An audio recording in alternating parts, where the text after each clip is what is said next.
Every week on Twitter, KBTribeChat hosts a discussion for folks involved in the remodeling industry.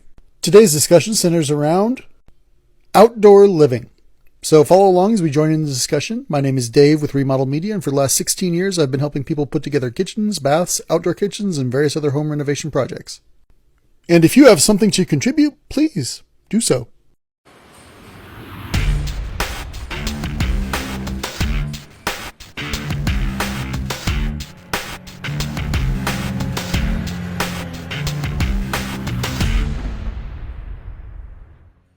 When I first started in this industry, I attended a training with Sub-Zero Wolf. And the rep was showing me a range like this that had a built-in charbroiler or grill. And I got a little confused and I said, why wouldn't people just go outside and fire up the barbecue? He looked right at me and said, not everybody's lucky enough to live in Southern California where it's nice 350 days out of the year. And that phrase lives in my head, as the kids say, rent-free, every time I stop to think about outdoor kitchen design. What are our friends in New York or Wisconsin doing?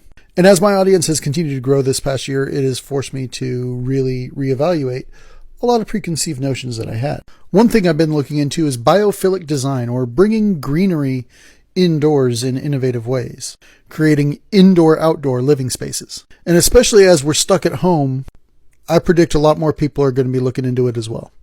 Unless we're talking about a swimming pool, I'm not all that interested in having a water feature in my backyard. However, I think a fire pit for both ambiance and warmth is a fun and social experience. And it doesn't have to be all that expensive. Take this video from Amy Sunder. She built hers in under $80 using concrete rings. I like that. Get someone to help you.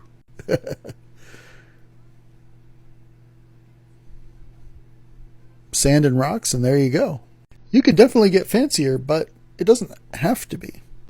With a lot of folks stuck at home and having smaller, more intimate gatherings, I'm getting a lot of questions that are surrounding the social aspect of cooking outdoors. And the first recommendation when it comes to cooking outdoors that I always have is the Evo grill. It's a flat top grill. It can come on a cart, tabletop, or get built into an island.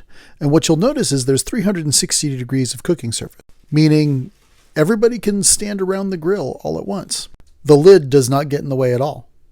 And with 300 degrees of separation between the inner and outer burner, you can actually be searing steak in the middle and lightly frying potatoes or something on the outside.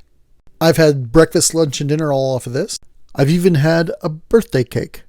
So yeah, this is the epitome of versatility and sociability. I don't know if that's a word. Maybe I just made it up. I don't know. I'm actually quite fond of this transformation posted by user Jenny Ferreira.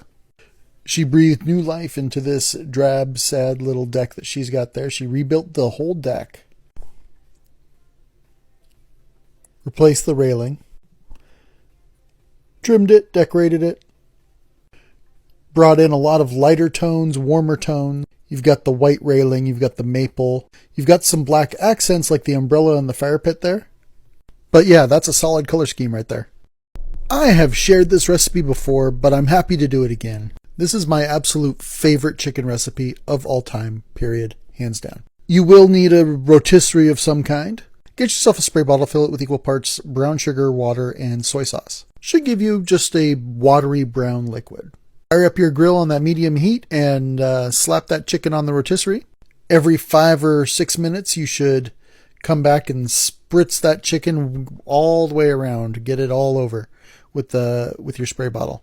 Make sure the chicken is thoroughly cooked to temperature. Should take about 2 hours, plus or minus.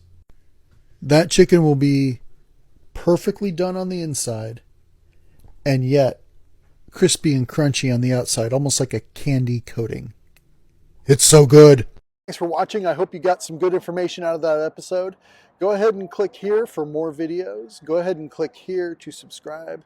And make sure you check out the description below for relevant links to some of the products that we discussed today. And leave your comments and questions down below because I love answering them. As always, I'll see you in the next one.